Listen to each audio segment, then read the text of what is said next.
ভারত, শ্রীলঙ্কা এবং আফগানিস্তান টিমের মধ্যে ট্রাই নেশন সিরিজ 2026-এর সূচনা অবশেষে আজ থেকে হতে চলেছে, যেখানে এই সিরিজের প্রথম ম্যাচে আমরা দেখতে পাবো ইন্ডিয়া এ বনাম শ্রীলঙ্কা এ দলের লড়াই। এই ভিডিওতে আমরা কথা বলবো ইন্ডিয়া বনাম শ্রীলঙ্কা এ ট্রাই নেশন সিরিজ ম্যাচের লাইভ টেলিকাস্ট ডিটেলস নিয়ে। এই ম্যাচ ভারতীয় সময় অনুযায়ী কখন শুরু হবে, টিভিতে কোন কোন চ্যানেলে লাইভ দেখা যাবে, আর মোবাইলে কোন অ্যাপে আমরা এই ম্যাচ লাইভ দেখতে পারবো। টিম ইন্ডিয়ার হয়ে আমরা এই ম্যাচের প্লেইং 11-এ দেখতে পারবো আইপিএল কাঁপানো বৈভব সূর্যবংশীকে। তাই ভিডিওটা শেষ পর্যন্ত অবশ্যই দেখবেন, আর ভিডিওটি লাইক ও শেয়ার করতে ভুলবেন না। চ্যানেলটিকে সাবস্ক্রাইব করে বেল আইকনটা প্রেস করে দেবেন। এই ট্রাই নেশন সিরিজ 2026-এ প্রথম ম্যাচ খেলা হবে ইন্ডিয়া এ বনাম শ্রীলঙ্কা এ দলের মধ্যে আজ মানে 9 জুন 2026 ভারতীয় সময় অনুযায়ী সকাল 10টা থেকে রিঙ্গিরির ডাম্বুলা স্টেডিয়াম থেকে। এবার বলি লাইভ টেলিকাস্টিং ডিটেলস নিয়ে।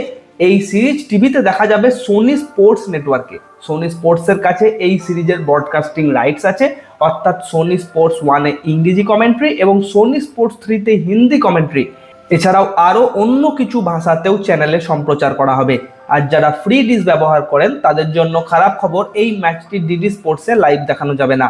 মোবাইলে আপনি এই ম্যাচটি লাইভ দেখতে পারবেন সোনি এলআইভি অ্যাপে। প্লে স্টোর থেকে সোনি এলআইভি অ্যাপ ডাউনলোড করে সহজেই লাইভ ম্যাচ উপভোগ করতে পারবেন। আর বন্ধুরা, সবশেষে একবার দেখে নেওয়া যাক ইন্ডিয়া এ দলের সম্ভাব্য স্ট্রংগেস্ট প্লেইং 11 কেমন হতে পারে। প্রথমেই ওপেনিং এ থাকবেন প্রভসিমরন সিং এবং বৈভব সূর্যবংশী। এরপর 3 নম্বরে ঋতুরাজ গায়কোয়াড়, 4 নম্বরে তিলক বর্মা, 5 নম্বরে আয়ুষ বাদুনি, 6 নম্বরে সূর্যাঙ্ক সেরগে, 7 নম্বরে ব্রিকপাজ নিগম, 8 নম্বরে আনসোল কাম্বোজ, 9 নম্বরে আরশাদ খান, 10 নম্বরে ইয়াশ ঠাকুর এবং 11 নম্বরে ইউধবীর সিং চারাক্কে। তো এমনটা হতে পারে ইন্ডিয়া এ দলের প্লেইং 11। দারুণ একটা ম্যাচ হতে চলেছে, আমি গ্যারান্টি দিয়ে বলছি। তাহলে আপনার মতে কোন টিম জিতবে এই ম্যাচ, নিচে কমেন্ট করে অবশ্যই জানান। ভিডিওটি ভালো লাগলে লাইক করুন, চ্যানেলটিকে সাবস্ক্রাইব করে পাশে থাকা বেল আইকনটি প্রেস করে দেবেন। ধন্যবাদ।